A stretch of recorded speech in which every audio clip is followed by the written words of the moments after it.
ಒಂದಾಗಿ ಸೇರಿಸುವುದು ಭಾರತದ ಸಂವಿಧಾನ ಎಂಬ ಅಸ್ಮಿತೆ. ಆ ಅಸ್ಮಿತೆಗೆ ಕೊಡಲಿ ಏಟು ಬೀಳಲಾರಂಭಿಸಿದಾಗ ಹಿಂದೂ ಎಂಬ ಭಾವವಿಲ್ಲದೆ, ಮುಸಲ್ಮಾನ್ ಎಂಬ ಭಾವವಿಲ್ಲದೆ, ಕ್ರಿಶ್ಚಿಯನ್ ಎಂಬ ಭಾವವಿಲ್ಲದೆ ಎಲ್ಲಾ ಭಾರತೀಯರು ಒಗ್ಗಟ್ಟಾಗಿ ಸೇರಿ ನಮ್ಮ ಹಕ್ಕಿಗಾಗಿ, ನಮ್ಮ ನ್ಯಾಯಕ್ಕಾಗಿ ಹೋರಾಟ ನಡೆಸುವುದು ಭಾರತೀಯರಿಗೆ ಭಾರತದ ಸಂವಿಧಾನ ನೀಡಿದಂತಹ ಹಕ್ಕು ಎಂಬುದನ್ನು ನಾವು ಮೊದಲನೇದಾಗಿ ಅರ್ಥ ಮಾಡಿಕೊಳ್ಳಬೇಕಾಗಿದೆ. ಪ್ರೀತಿ ಸಹೋದರರೇ, ನಮ್ಗೆ ಗೊತ್ತಿದೆ ನಾವು ಯಾತಕ್ಕಾಗಿ ಇಲ್ಲಿ ಜಮಾಯಿಸ್ತಾ ಇದ್ದೇವೆ. SYS ಪರಂಗೇಪೇಟೆ ಸರ್ಕಲ್ ವತಿಯಿಂದ ಶಾ ಗಾರ್ಡ್ನಲ್ಲಿ ಇದೇ 18 ತಾರೀಕು ನಡೆಯಿರುವಂತಹ ಬೃಹತ್ ಸಮಾವೇಶದ ಪ್ರಚಾರಾರ್ಥದ ಭಾಗವಾಗಿ ವಕ್ಫ್ ಅನ್ನುವುದು ಮುಸಲ್ಮಾನರಿಗೆ ಸಂಬಂಧಿಸಿದಂತಹ ಸ್ವತ್ತುಗಳಾಗಿರುವುದರಿಂದ ಅದರ ಅಧಿಕಾರ ವ್ಯಾಪ್ತಿಯಲ್ಲಿ ಮುಸಲ್ಮಾನರು ಮಾತ್ರವೇ ಇರಬೇಕು ಎಂಬ ಅಂಶವನ್ನು ನಾವು ಒತ್ತಿ ಹೇಳುತ್ತಾ ಈ ಒಂದು ಸಂದರ್ಭದಲ್ಲಿ ನಾವು ಇಲ್ಲಿ ಜಮಾಯಿಸ್ತಾ ಇದ್ದೇವೆ. ಪ್ರೀತಿ ಸಹೋದರರೇ, ನಿಮ್ಗೆ ಗೊತ್ತಿರಬಹುದು ವಕ್ಫ್ ಅಂದರೇನು, ವಕ್ಫಿನ ಹಿನ್ನೆಲೆ ಏನು, ಇತಿಹಾಸವೇನು, ಈ ಹೊಸ ತಿದ್ದುಪಡಿಯಲ್ಲಿ ಯಾವುದೆಲ್ಲ ಅಂಶಗಳು ಬದಲಾವಣೆಗೊಂಡಿದೆ, ಇದಕ್ಕೆ ನಾವು ಯಾಕಾಗಿ ವಿರೋಧವನ್ನು ಮಾಡ್ತಾ ಇದ್ದೇವೆ, ಮುಂದಿನ ನಮ್ಮ ನಡೆ ಯಾವ ರೀತಿ ಇರಬೇಕು, ಈ ಎಲ್ಲಾ ಅಂಶಗಳನ್ನು ನಾವು ತಿಳಿದುಕೊಳ್ಬೇಕಾಗಿದೆ. ಪ್ರೀತಿಯ ಸಹೋದರರೇ, ಒಬ್ಬ ತನ್ನ ಆಸ್ತಿಯನ್ನು ಅಲ್ಲಾಹನ ಮಾರ್ಗದಲ್ಲಿ ಯಾವುದೇ ಕಾರಣಕ್ಕೂ ಯಾರ ಮಾಲೀಕತ್ವಕ್ಕಿಲ್ಲದೆ ಅಲ್ಲಾಹನ ಮಾರ್ಗದಲ್ಲಿ ವಹಿಸುವ ಅಥವಾ ದಾನ ಮಾಡುವ ಸ್ವತ್ತನ್ನು ವಕ್ಫ್ ಎಂದು ಕರೆಯಲಾಗುತ್ತೆ. ಒನ್ಸ್ ವಕ್ಫ್ ಈಸ್ ಆಲ್ವೇಸ್ ವಕ್ಫ್. ಒಮ್ಮೆ ವಕ್ಫ್ ಮಾಡಿದರೆ ಅದು ಜೀವನ ಪರ್ಯಂತ ಯಾರಿಂದಲೂ ಕೂಡ ಮುಟ್ಟಲು ಸಾಧ್ಯವಿಲ್ಲ, ಯಾರಿಂದಲೂ ಕೂಡ ವಕ್ಫ್ ಸ್ವತ್ತನ್ನು ಮುಟ್ಟಲು ಸಾಧ್ಯವಿಲ್ಲ. ಯಾಕೆಂದರೆ ಅದು ಅಲ್ಲಾಹನ ಮಾರ್ಗದಲ್ಲಿ ನೀಡಿದಂತಹ ದಾನವಾಗಿದೆ. ಅದು ಅಂತ್ಯ ದಿನದವರೆಗೂ ಕೂಡ ವಕ್ಫ್ ಭೂಮಿಯಾಗಿ, ವಕ್ಫ್ ಸ್ವತ್ತಾಗಿ ಇಲ್ಲಿ ಬಾಳಬೇಕು ಎಂಬುದು ಇಲ್ಲಿ ಸೇರುವಂತಹ ಈ ಜನನಾಗರಿಕ ಉದ್ದೇಶವಾಗಿದೆ. ಪ್ರೀತಿಯ ಸಹೋದರರೇ, 1923 ನಿಮ್ಗೆ ಗೊತ್ತಿರಬಹುದು, ಈ ಬ್ರಿಟಿಷರು ಭಾರತದಲ್ಲಿ ಯಾವುದೆಲ್ಲ ಕರಾಳ ಕಾನೂನುಗಳನ್ನು ತಂದಿದ್ರು, ಅವರ ವಿರುದ್ಧ ಈ ಭಾರತದ ಸರ್ವಮತ ಜಾತಿ ಭೇದವಿಲ್ಲದೆ ಹೋರಾಟಗಳನ್ನು ನಡೆಸಿದ್ರು.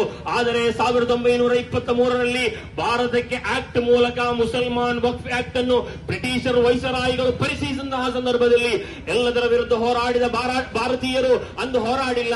ಯಾಕಾಗಿ ಬ್ರಿಟಿಷರು ಕೂಡ ಇಲ್ಲಿನ ಮುಸಲ್ಮಾನರ ಸ್ವತ್ತಿಗೆ ರಕ್ಷಣೆಯನ್ನು ನೀಡಿದ್ರು. ಸ್ವತಂತ್ರ ಭಾರತದಲ್ಲಿ 1950 ಭಾರತದ ಮೊದಲ ವಕ್ಫ್ ಆಕ್ಟ್ ಜಾರಿಗೆ ಬಂತು. ಅಲ್ಲಿ ಯಾವುದೇ ರೀತಿಯ ಹೋರಾಟಗಳು ನಡೆದಿಲ್ಲ. ತದನಂತರ 1995ರಲ್ಲಿ ಮತ್ತೆ ತಿದ್ದುಪಡಿಯಾಗಿ ವಕ್ಫ್ ಆಕ್ಟ್ ಬಂತು.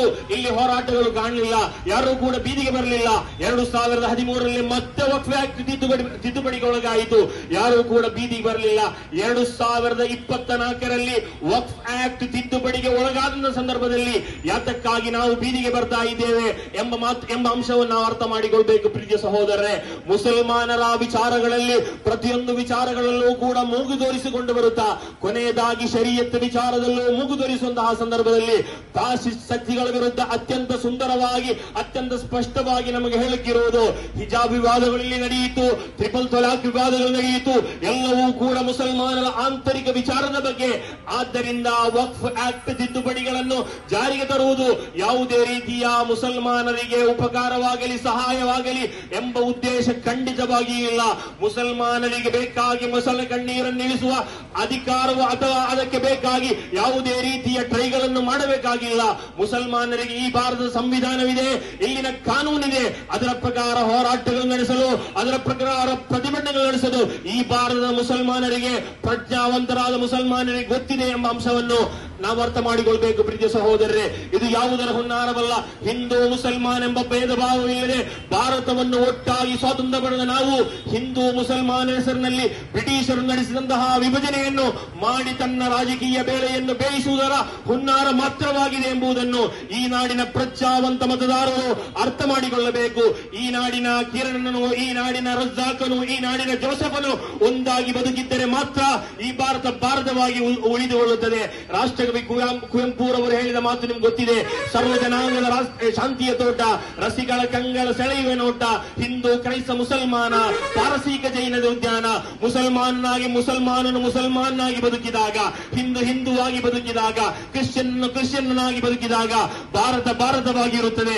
ಇಲ್ಲದ್ರೆ ಭಾರತ ಸತ್ತು ಹೋಗುತ್ತದೆ. ನಿಮ್ಗೆ ಗೊತ್ತಿರಬಹುದು ರಾಷ್ಟ್ರಕವಿ ಅಲ್ಲಾಮಾ ಇಕ್ಬಾಲ್ ಮಾತುಗಳು, ಯುನಾನಿಮಸ್ ರೋಮಾ ಸಬ್ಮಿಟ್ ಕಯಾ ಜಹಾನ್ ಸೆ ಅಬ್ ತಕ್ ಮಗರ್ ಹೈ ಬಾಕಿ ನಾಮೋ ನಿಶಾನ್ ಹಮಾರಾ. ಈ ಭಾರತವನ್ನು ಕೊಳ್ಳೆ ಹೊಡೆಯಲು ಬ್ರಿಟಿಷರು ಬಂದರು, ಡಚ್ಚರು ಬಂದರು, ಮೊಘಲರು ಬಂದರು, ಎಲ್ಲರೂ ಕೂಡ ಬಂದರು.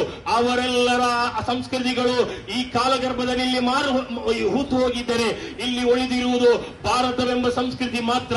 ಆದ್ದರಿಂದ ಭಾರತವಾಗಿ ಉಳಿಬೇಕಾದರೆ ಮುಸಲ್ಮಾನಿಗೆ ನೀಡಬೇಕಾದ ಹಕ್ಕುಗಳು ಮುಸಲ್ಮಾನಿಗೆ ಲಭಿಸಬೇಕು, ಹಿಂದೂಗಳಿಗೆ ನೀಡಬೇಕಾದ ಹಕ್ಕುಗಳು ಹಿಂದೂಗಳಿಗೆ ನಡೆಸಬೇಕು. ಪ್ರೀತಿಯ ಸಹೋದರರೇ, ಹೊಸ ತಿದ್ದುಪಡಿಗಳಲ್ಲಿ ಯಾವೆಲ್ಲ ಅಂಶಗಳಿದೆ ನಿಮ್ಗೆ ಗೊತ್ತಿರಬಹುದು.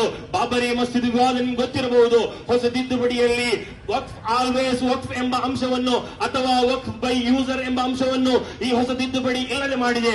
ಅಂದರೆ 600 ವರ್ಷಗಳಿಂದ 1000 ವರ್ಷಗಳಿಂದ 800 ವರ್ಷಗಳಿಂದ ಮುಸಲ್ಮಾನರು ವಕ್ಫ್ ಸೊತ್ತಾಗಿ ಕಾಪಾಡಿಕೊಂಡು ಬಂದ ಭೂಮಿಯನ್ನು ಇನ್ನು ಅಂದಿನ ಹಳೆಯ ದಾಖಲೆಗಳು ಸಿಗದೆ ಹೋದರೆ ಅದನ್ನು ವಕ್ಫ್ ಸೊತ್ತಾಗಿ ವಕ್ಫಿಂದ ತೆಗೆದು ಸರ್ಕಾರಿ ಸ್ವತ್ತುಗಳಾಗಿ ಪರಿವರ್ತನೆ ಮಾಡುವಂತಹ ಪ್ರಕ್ರಿಯೆ ನಡೆಯಲಿದೆ. ಪ್ರೀತಿಯ ಸಹೋದರರೇ, ಅಂದರೆ ಈ ದೇಶವನ್ನು ಕಣ್ಣೀರಿನ ಕಡಲಲ್ಲಿ ಮುಳುಗಿಸಿದಂತಹ ಬಾಬರಿ ಧ್ವಂಸದಂತಹ ಪ್ರಕ್ರಿಯೆಗಳು ಇನ್ನು ಹಲವಾರು ಈ ಕರಾಳ ಕಾನೂನುಗಳ ಮೂಲಕ ಭಾರತದಲ್ಲಿ ನಡೆಯಲಿದೆ ಎಂಬುವ ಈ ಹುನ್ನಾರವನ್ನು ನಾವು ಅರ್ಥ ಮಾಡಿಕೊಳ್ಳಬೇಕು. ಈ ನಾಡಿನ ಪ್ರಜ್ಞಾವಂತ ಎಲ್ಲಾ ಮತದಾರರು ಮತ ಧರ್ಮ ಭೇದವಿಲ್ಲದೆ ಭಾರತಕ್ಕೆ ಬೇಕಾಗಿ, ಭಾರತ ಸಂವಿಧಾನಕ್ಕೆ ಬೇಕಾಗಿ ನಾವು ಎಚ್ಚೆತ್ತುಕೊಳ್ಬೇಕಾಗಿದೆ.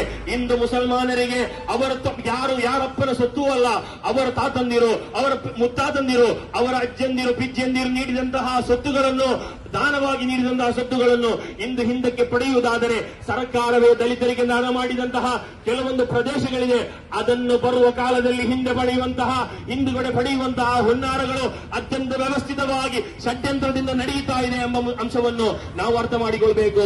ಪ್ರೀತಿಯ ಸಹೋದರರೇ, ತಿರುಪತಿ ವೆಂಕಟರಮಣ ದೇವಸ್ಥಾನ ನಮ್ಗೆ ಗೊತ್ತಿದೆ.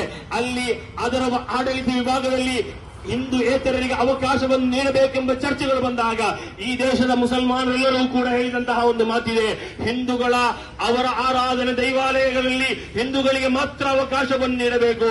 ಆದರೆ ವಕ್ಫ್ ಮುಸಲ್ಮಾನರಿಗೆ ಸೇರಿದ ಸೊತ್ತಾದ್ದರಿಂದ ಮುಸಲ್ಮಾನ ಏತರರಿಗೆ ಅವಕಾಶವಾದರೂ ಯಾಕೆ? ಇದು ಯಾವುದರ